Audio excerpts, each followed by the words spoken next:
para mí es todo un placer hacer este tercer programa y esto va creciendo. Y con un invitadazo de lujo, Jesús, ¿cómo te va, mi hermano? ¿Cómo Brother, estás? pues muy contento, brother, de estar aquí con ustedes. Muchas gracias por la invitación. Es un placer realmente para mí estar aquí en su espacio. Muchas gracias. Oh, muchísimas gracias que accediste a venir a caer a nuestra humilde morada. Y pues para platicar de todo lo que eres tu carnal. Una persona muy interesante, multifacético, muy. Pero vamos a empezar. ¿Quién es Jesús Brillante? Pues, pregunta complicada, ¿no? Porque el gran reto es encontrarnos a nosotros mismos, conocernos a nosotros mismos. Pero bueno, dentro de esta existencia, eh, pues nos vamos encontrando. Creo que es el deber y la función de toda persona, ¿no? De todo ser humano. Pues me considero una persona que trata de disfrutar de la vida haciendo lo que le gusta hacer, lo que ama hacer. Y bueno, pues a mí una parte muy importante de mi vida es el arte, la creación, la creatividad. Soy algo hiperactivo desde niño. La hiperactividad siempre me ha caracterizado. Entonces, como que encontré ahí una válvula de escape, ¿no? En esa hiperactividad, el crear, el desarrollar, el usar la imaginación lo más que se pueda. Sí, a ver, platícanos un poquito de dónde viene, porque escritor, músico, Pues pintor, me gusta pintor, la pintura, el dibujo, las artes gráficas. las artes Me gráficas. encantan las artes gráficas. ¿De dónde comienza tu gusto por el arte? ¿Dónde nace eso? Pues fíjate que es una pregunta muy interesante, bro, porque creo que lo fui descubriendo con el paso del tiempo. Y sobre todo, fui haciendo una conciencia mayor gracias a mi hija. Cuando mi hija entró a esa edad del típico niño preguntón, Ajá. ¿y por qué? ¿Y por qué? ¿Y por qué? ¿Y por qué? Pues ahí Ahí viene. en ese momento fue padrísimo para mí, fue algo muy padre. Sobre todo en esos espacios, a mí me encanta andar de pata de perro. Ajá. Es algo que heredé de mi padre. Me gusta mucho viajar y andar de aquí para allá. Entonces, eh, hubo muchas ocasiones donde podía yo ir solo con mi hija pues a pasear, a viajar. Y justamente en esos momentos del trayecto es que mi hija me abordaba, ¿no? A ver, papá, cuéntame, cuando eras niño, ¿por qué? Y cuando eras niño esto, ¿y por qué lo otro? Entonces, era una charla, me acuerdo, eran charlas muy amenas. Que te hacen mirar adentro de ti, Exacto. te mueven. Bueno, me pasa también con mis hijos que preguntan cualquier cosa y te acuerdas y quieres contar algo, pero dices, ay, no, mejor no. Ajá. Sí, sí, Se quedas de, ay, güey, sí, esto no sí. esto no es para niños. Todavía no es para ti. Cuando llegamos a los 18 años, ¿no? Hablamos de. Pero te mueve mucho. Para ti fue un parteaguas entonces de tu gusto hacia el arte. Gracias a esas interrogantes de mi hija, Ajá. como bien lo dijiste, es una retrospectiva y va uno hacia atrás. Y yo realmente pude generar una conciencia más plena. Porque, fíjate, cuando yo estaba chavito, yo quería ser veterinario. Ah, cabrón. O sea, era lo que yo de niño, típico que a los niños que llegan los familiares, ¿no? La gente adulta y te dicen, ¿qué quieres ser de grande? Y yo decía, quiero ser veterinario. ¿Por qué? Pues me encantaban los animales y me siguen gustando muchísimo los animales. También una cuestión que heredé de mi padre. Pero creces y madres, dices, no, no es por aquí. Dices, La vida te lleva hacia. Es por acá, Sí. ¿no? Pero bueno, retomando estas pláticas con mi hija y esta retroalimentación con uno mismo, pues me fui dando cuenta de muchas cosas, bro. esa pregunta tan interesante, ¿de dónde surge todo esto? Pues yo siento realmente que en primera instancia por mis papás. ¿Por qué? Hay una frase que me gusta mucho que dice, se educa con el ejemplo. Y la mejor manera de educar es con el ejemplo. Sí, claro. Entonces, fíjate que yo siempre veía a mis papás leyendo libros. Siempre, siempre. Era su hobby favorito de mi papá, el pasatiempo favorito de mi mamá. Y siempre que tenían un rato libre, ellos leyendo. Por una parte esa situación. Y hay algo muy interesante que nunca me dijeron, tienes que leer. A ver, chamaco, ven para acá y vas a tener que leer y me vas a leer 3 packs. No, nunca, nunca, sino que, o sea, llegué al momento donde dije, chica, A ver a qué sabe a ver a esto. qué sabe, ¿no? O sea, ¿por qué pueden pasar Sí, horas y claro. horas ahí metidos en un libro? O sea, ¿por qué? ¿No? Entonces, Te intrigó, me ¿verdad? intrigó, sí, me intrigó y,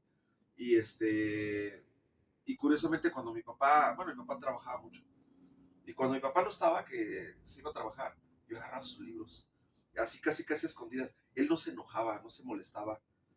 Todavía me pregunto, bueno, ¿y por qué? ¿Por qué lo hacía escondidas? No, o sea, no tenía nada de malo. Pero yo agarraba los libros y empezaba a hojearlos, a visualizar. Recuerdo mucho, tenía una colección mi padre de libros de Rius, que es genial ese cuate, porque con monitos ha educado ese cabrón. Generaciones y generaciones. Si no me equivoco, Rius en vida hizo más de 100 libros. Y luego, orgullosamente mexicano. Orgullosamente mexicano, nació en Zamora, Michoacán. Se va a vivir a Ciudad de México y se desarrolla. Y luego, varios de sus libros han sido editados en alemán, en inglés, en francés. Entonces, qué maravilla. Sí, Y entonces también por ese lado entra también en mí ese orgullo como mexicano sí, claro. de la creatividad mexicana y de los artistas mexicanos. Porque ya de ahí, por ejemplo, mi papá también leía el periódico La Jornada. Sí. Y los domingos venía un suplemento de monos, de caricaturas, como pasaba en El Sol. Ajá. Pero en El Sol la onda era como más nice porque los monos venían a color y eran caricaturas gringas o extranjeras, Sí. ¿no? Que venía Marmaduke y Archie. Spider-Man, Archie, Sí, ¿te claro. acuerdas? ¿No? Sí. Bueno, Sí. en la jornada pasaba lo mismo, pero eran caricaturas mexicanas. Si mal no me recuerdo, bueno, si mal no, si no, no me quiero equivocar, pero estaba ese señor que dibujó al Santos. Sí, ¿verdad? ¿Cómo se llama? Se me fue. Son dos, ¿no? Es Ajá. Gis y Trino. Gis y Trino. Son Sí. dos dibujantes de Guadalajara. Es genial, es genial. Pues yo crecí leyendo al Santos. Santos contra la Tetona Mendoza. Ah, claro. Sí, sí. Entonces, imagínate con lo que crecí, bro, ¿no? Entonces, no, y además. Arte del bueno. Arte del bueno. O sea, y además de Gis y Trino, ahí en la jornada se publicaba otros caricaturistas mexicanos como Tacho, Rictus, uno que me encantaba, Manuel Ahumada. Porque este güey para mí hacía poesía visual. O sea, sin letras, te hacía historietas sin texto.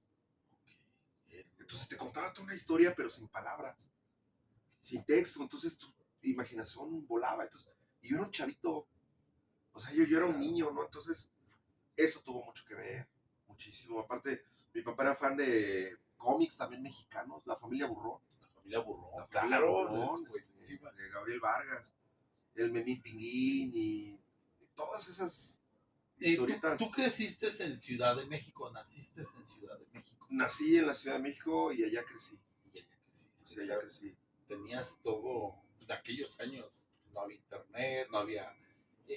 o sea, es muy padre lo que me platicas porque realmente en aquellos años te gustaba algo, te tenías que batallar, tenías que picar piedra para poder encontrar todo lo que te gustaba. Sí. O sea, yo recuerdo Sí, con, sí. con los discos. Ándale. Sí, el gusto por el rock nació de boca en boca, todos aquellos, pero o sea, era tu deber indagar y meterte de lleno para buscar y conocer más. Pero en Ciudad de México tenías un poco más de apertura, me imagino, ¿no? Que Sí, la que pues, había aquí en aquellos años. era la ventaja, ¿no? Una de las... La Ciudad de México es muy caótica, pero por algo estoy acá. Pero Lo también, entiendo, mi bro. como todo, o sea, todo realmente en esta vida, para mí, tiene sus pros y sus contras, ¿no? Entonces, la Ciudad de México tiene ese lado negativo, pero tiene ese lado positivo también, Claro. ¿no? O sea, de ser la gran ciudad, la gran metrópoli, pues prácticamente consigues de todo, Sí, claro. o sea, de todo. Y en ese tiempo, como tú bien lo decías, que todavía el internet era muy privado, era muy institucionalizado, todavía en ese momento no estaba tan abierto al público. ¿Qué hacías? Pues ve a los espacios, ve a Sí, los claro. lugares, a las tiendas, a los... Hay muchos tianguis culturales por allá, hay muchos espacios alternativos donde podías acceder a la cultura underground, en todos los sentidos, ¿no? Sí, pues en aquellos años todavía Coyoacán no estaba tan presa. Ah, exacto, sí, sí, sí. Todavía el Chopo era trueque de discos Ah, y sí, libros. sí, No exacto. estaba tan, tan descompuesto. Pues sí, Sí, sí, porque sí. cuando empezó el Chopo, el Tianguis Cultural del Chopo era de trueques de discos, de Ah, libros. sí, Llevabas uno, te traías otro, comprabas, había poca venta, pero había. claro. Pero ya no, ahorita pues ya vas y es 50 puestos de las mismas playeras de AC/DC Metallica. Sí, sí, Sí. exacto. Pero después, cuando comienzas, ¿tú cómo comienza tu carrera a formalizarse más? Ajá. Pues te decía, vino esta base que fue para mí pues, realmente muy importante y pude hacer una conciencia más plena, como les comentaba, a raíz de estas charlas con mi hija. Eh, y varias cosas más, ¿no? Por ejemplo, también otra cosa que me marcó fue mi papá tenía el hábito cada fin de semana cuando terminaba su jornada laboral, lo primero que hacía era ir a comprar discos de acetato, ir a comprar música, ¿no? Pero era cada semana, cada semana, cada semana. Entonces, pues imagínate ir a ver a mi padre llegar los fines de semana con sus discos de acetato. Lo que sea, llegaba, se bañaba, se ponía ropa cómoda, iba a la tienda por sus chelas y se acomodaba en algún espacio ahí en la casa, ponía música, se ponía a leer y así pasaba muchas tardes, ¿no? Entonces, para mí era algo maravilloso. Sí, claro. A mí me marcó. Entonces, todo eso yo creo que poco a poco me fue ¿Con qué moldeando. música creciste? Pues obviamente, como todo niño, va creciendo con la música que pues, escucha en su entorno nuclear, la familia. Y pues mi papá siempre fue mucho de... A mi papá le gustaba mucho el jazz, le gustaba mucho el swing, le gustaba el danzón, el cha-cha-cha, mi padre le encantaba bailar, la salsa de aquellos años, ¿no? Sí, Eddie Todo Santiago. Sí. ese rollo, ¿no? Escuchaba mucho Ray Conniff y esas ondas. Pero comento yo que un día a la casa llegó con un disco de una banda que se llama Iron Butterfly, Claro. que es su rola más famosa, Inagada da Vida. Entonces llegó con ese disco y lo puso. Para mí fue un parteaguas ese disco. Te voló. Sí, jamás en mi vida pues, había escuchado algo así. Entonces, pues ya le pregunté, papá, ¿qué es eso? Ya, no, era una banda, ya pues, me eché ahí un rollo acorde a mi edad. Pero sí, ese disco fue para mí pieza clave. Y ahí lo tengo, de hecho ahí yo lo tengo en la colección. Entonces todo eso yo siento que me fue marcando. Para esto, pues siempre mi papá me regalaba libretas para dibujar. Entonces yo dibujaba y dibujaba y dibujaba. ¿Qué hacía? Pues lo que muchos copiaban, lo que muchos niños, ¿no? Copiaba pues las caricaturas que veía en la televisión. Y copiaba y copiaba y copiaba y copiaba y así llegué a la secundaria. Y entonces llegando a la secundaria, llevamos la materia de educación artística, donde nos daban la libertad de escoger en esa materia un taller. Y yo me acuerdo que la mayoría se iba a música. Y porque en ese momento estaban de moda las rondallas. Sí, claro. Entonces todo el mundo jalaba la rondalla, ¿no? Y la mayoría. Y yo no. Yo me quedé éramos como 5 loquitos Ajá. que nos quedamos al taller de pintura. Éramos 5 freaks en el taller de pintura. Todos los demás nos veían así como los pinches bichos raros, ¿no? ¿Y estos ¿Por qué, güey? güey? ¿Qué les pasa, güey? padrísimo. Ahí fue cuando yo, la primera vez en mi vida que tengo contacto con la pintura. Entonces ya el maestro nos pedía materiales, nos pidió óleo. Por primera vez conocí lo que era el óleo y bastidor de tela, solventes para rebajar la pintura al óleo, pinceles, etcétera, etcétera. No, me enamoré. Me enamoré, pero seguía copiando. Copiando, ¿qué copiaba? Pues paisajes. Como les comentaba que mi papá leía mucho, pues tenía también un buen de revistas. Y de ahí de las revistas yo sacaba paisajes, sacaba bodegones, etcétera. Y era lo que hacía. Lo que sí copiaba y copiaba y copiaba y copiaba. Para ese entonces, hermano, ¿qué música ya estabas escuchando? Ya para la secundaria me dejé influir mucho por compañeros, desde sexto de primaria, luego posteriormente la secundaria en Ciudad de México. Tenía amigos que eran hijos menores, entonces tenían hermanos mayores, que ya escuchaban música, ¿no? Entonces fíjate que ya para ese momento, muy, muy chavito, pues ya me gustaba mucho Depeche Mode, The Cure, Tears for Fears, In Excess. Perdón, nunca pensé, de verdad, que a ti o sea, que tú hubieras de haber escuchado de Cure, de verdad. Empecé, es algo que a mí me... así empecé, o sea, en la secundaria, empecé con esas bandas de excelente música. Sí, claro. Excelente música. Y ya, pues, posteriormente llegaría a Pink Floyd, cosas de ese tipo.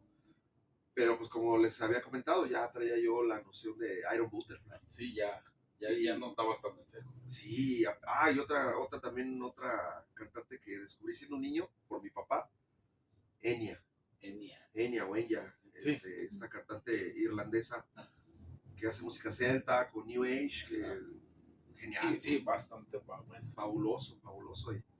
Y pues también definitivamente me marcó. O sea, tanto así que así se llama mi hija, ¿no? Entonces, Órale. Enya, y yo era un niño, bro. Escuchaba la música de Enya, si no me equivoco, era un disco que se llamaba Watermark. Y yo decía, siendo un niño, el día que yo crezca, decía grande, y si tengo una hija, se va a llamar Enya. Porque esta música me atrapó totalmente. Y mira, lo logré, ¿no? Sí, sí, lo claro. logré, así se llama. Sí, muchos de nosotros decimos eso y se nos olvida, pero porque no te marcan tan profundamente.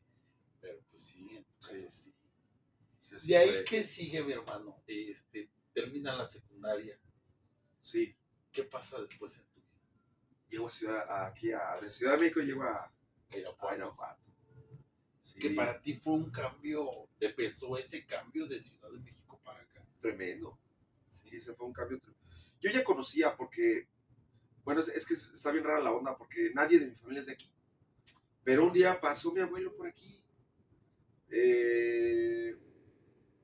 y vio un negocio aquí en el centro. Y bueno, pues mi abuelo lo adquiere. Le gustaba Irapuato y se queda. Entonces mi abuelo se queda aquí en Irapuato. Y entonces es como la familia empieza a emigrar por acá. Veníamos de vacaciones a ver al abuelo. Pues vamos a ver al abuelito de vacaciones. Y veníamos, toda la familia de Ciudad de México. Y de repente, oye, pues está bien chido y el clima está muy agradable. Porque, bueno, la verdad es que se dice que de todo el país, la ciudad que mejor clima tiene, Cuernavaca, ¿no? Sí. La ciudad de la eterna primavera. De la eterna primavera, sí. Pero se dice, he escuchado muchas personas de fuera que dicen que después de Cuernavaca, Irapuato. Créeme que sí, o sea, y te ha tocado, yo creo que te ha tocado porque, como comentas de que te gustan darle pata de perro por aquí y por allá. Yo la última vez que salí de viaje fui a Tampico. No, un calor infernal, un calor seco, o sea, un calor húmedo, así asfixiante. Y la verdad aquí estamos bien a todos lados, entre 19, 20 grados, lo más con frío es 7, 8 grados. En Ciudad de México amaneces a 1, a 2, Sí, lloviendo, la altura, otra cosa. Aquí estamos como que a la mitad de Sí, todo. sí, sí. La verdad, entiendo esta parte. Sí, Pero entonces sí te friqueó muy. es que, es que fíjate que una cosa era venir de vacaciones y Sí, pasártela claro. bien a todo dar. No, y luego mi abuelo era otra cosa, ¿no? También, otra cosa que me marcó. Mi abuelo de joven tuvo la oportunidad de tener una granja y tenía animales, todo el rollo. Después, por diversas circunstancias, lo perdió. Y luego se vuelve a levantar. Yo me siento muy orgulloso de mis abuelos, tanto del lado paterno como del lado materno. Pero yo creo que mi abuelo se quedó con esa parte, bro, que cuando ya llega a Irapuato, Ajá. y luego pues aquí ya vivía en una casa muy grande, con un patio muy grande, no se compra una pinche cabra negra. Y la pinche cabra crece así, pero enorme la pinche cabra. Entonces veníamos a verlo y nos decía, vénganse, vamos a pasear a la cabra. Entonces la sacábamos a pasear como si fuera un perro, bro. No. Mira, y entonces paseando vivíamos de este lado. Imagínate, yo cuando era un niño, todo esto no existía, bro. Todo esto era No. sembradíos, ¿no? Pues para acá traíamos a pasear a la cabra. Entonces venía mi abuelo con la cabra negra así, y la gente se quedaba así. Y nosotros, mi hermano, a veces los primos, y acompañando al abuelo, éramos felices. Éramos felices. Y entonces, una cosa era eso, llegar de vacaciones, pero otra ya era venirte a vivir. Sí, Ya de claro. planta, ¿no? Sí, de Ya de vacaciones planta. dices, voy 2, 3 días al cuarto, mamá, ya vámonos. Y que te salen, vámonos para allá. Vamos para allá. Y ya, pues, llegamos y sí, sí fue no fue traumático, ¿no? No, pero sí fue un cambiazo, sí. Tremendo, tremendo, tremendo. Me costó trabajo adaptarme. Me hace falta el pinche smog. Sí, aquí, Sí, güey. aquí respiro muy puro. Aquí no me salen tantos mocos. Sí, Sí, claro. pero sí, fue un rollo. Pero pues parte de. Y ahora estoy al revés. Me han ofrecido chamba de allá Ajá. y no. No, ya, No, ya, yo creo ya, que. ya no. No, yo creo que no. Sí, es No, que no. es difícil volver Sí, al ritmo de vida tan rápido que se sí. vive allá. Y me encanta, me Sí, claro. fascina y estoy muy orgulloso de ser de allá. Pero no, para vivir. Ahora me pasa al revés, voy de vacaciones y lo disfruto. Pero ya como 4 o 5 días digo, ya, vamos. Ya estuvo, Ya. sí, claro. Y aquí entonces, aquí estudias la prepa, bro. Sí, ¿Qué tanto cambió la gente de aquí con la de allá a tu manera de vivir? pues mira, bueno, realmente llego a terminar la secundaria. Ajá. Inicio allá en Ciudad de México y llego a terminar. Y de repente, ¿qué crees que sí sentía al inicio? Sentí un poco el rechazo por ser chilango. Sí. O sea, al inicio sí, de algunas, no de todos, Sí, claro. pero sí de algunas personas sí sentía ese rechazo, el chilango, ¿no? Sí. Entonces también eso, yo creo que también eso complicó las cosas. Pero después encontré muy buenos amigos. Encontré muy, muy buenos amigos. Entre ellos, Jared. Ojalá me esté viendo, si me ve, saludos al buen Jared Herrera Fonseca. Porque gracias a él empecé a conocer bandas de metal. Ya traía yo escuela, ya traía Ajá. yo el Sí, oído ya. educado, ¿no? Sí, claro. Pero, por ejemplo, gracias a él, pues ya empiezo a conocer como Merciful Fate, Sí, ya. bandas así, ¿no? Morgoth, cosas Ya ya más. de otro nivel, ¿no? Ya palabras para adultos. Sí, sí, sí. Sí, Entonces, claro. y él me presenta con otros amigos de él y pues ya hacemos la bolita. Y éramos pues puros chavos que nos latía mucho este tipo de música, ¿no? Y ya con él me fui llevando, por ejemplo, el Tianguis Irapuato. No, es que aquí hay un espacio los sábados. Y yo pues ya conocía al Tianguis del Chopo, que también lo conocí por mi papá. Mi papá, bien chavito, me llevaba seguido al Tianguis del Chopo, que es los sábados. Sí. Y ellos dicen, no, aquí también hay un tianguis que es los sábados, güey. También, no es lo mismo, pero hay puestos donde vas a encontrar, entonces, ya ahí fue cuando, ahí conozco a Carlos Lunar, el Piojo, a Ernesto Murúa, el Neto de Salamanca, que tenían puestos. Ahí un chavo de, no, ¿cómo se llamaba? Un güero de Celaya, que también venía y traía puro Puro material. material, se ponía en una mera esquinita. Sí, exacto. Sí, y lo traía Sí. pero bastante buen material. Sí, eran cassettes. Bueno, en ese, Sí, a mí me tocó que todavía eran audiocassettes, playeras, acetatos, gorras, parches, sí. todo lo que podías encontrar. Sí, Tianguis Irapuato en aquellos años también se ponía Tarzán. El buen Tarzán. El buen Sí, Tarzán, cómo no. es una leyenda. A la fecha sigue ahí. Sí, sí. Yo fíjate que he ido a Tianguis Irapuato y ya no me ha tocado verlo. Pero no, por favor, hemos ido como 2, 3 veces. Y la verdad, pues ya no, como que ya no es lo mismo, nada, voy por mi torta con Arturo. Órale. Y ya me regreso. Ajá. Pero entonces, de ahí empieza tu etapa que ya a escuchar un poquito más algo de tu género. Sí, pues ya va tomando ya uno su personalidad, creo yo. Sí, Cuando claro. está uno en esa transición de secundaria a prepa, Ajá. pues va tomando uno su, Sí, donde su te vas personalidad. amarrando. Claro. Pues el mismo nombre lo dice, preparatoria. Sí, Se está preparando para la vida, ¿no? claro. En todos sentidos.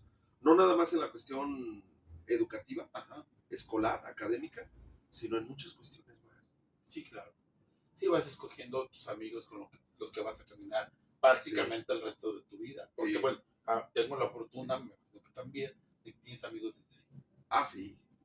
Sí. Y desde ahí empieza uno como Sí. a saber con quién sí, con quién no. Sí, exacto. Y que tengas gustos afines, Sí. todo eso. Sí, sí. Pues entonces, de ahí, ¿qué sigue contigo? ¿Qué pasa contigo? Pues la prepa fue crucial, oro, porque viví muchas cosas bastante interesantes. A mí me encantó la prepa. La secundaria no me gustó. Creo que el único grato fue conocer a Jared, mi brother, que a la fecha lo seguimos viendo. Pero la prepa sí fue algo muy padre realmente. Por maestros que tuve, por amigos, también muy buenos amigos que tuve en la preparatoria. Y también ya en la preparatoria fue muy chido porque me juntaba con amigos que les gustaba el metal, Ajá. pero que al mismo tiempo dibujaban y pintaban.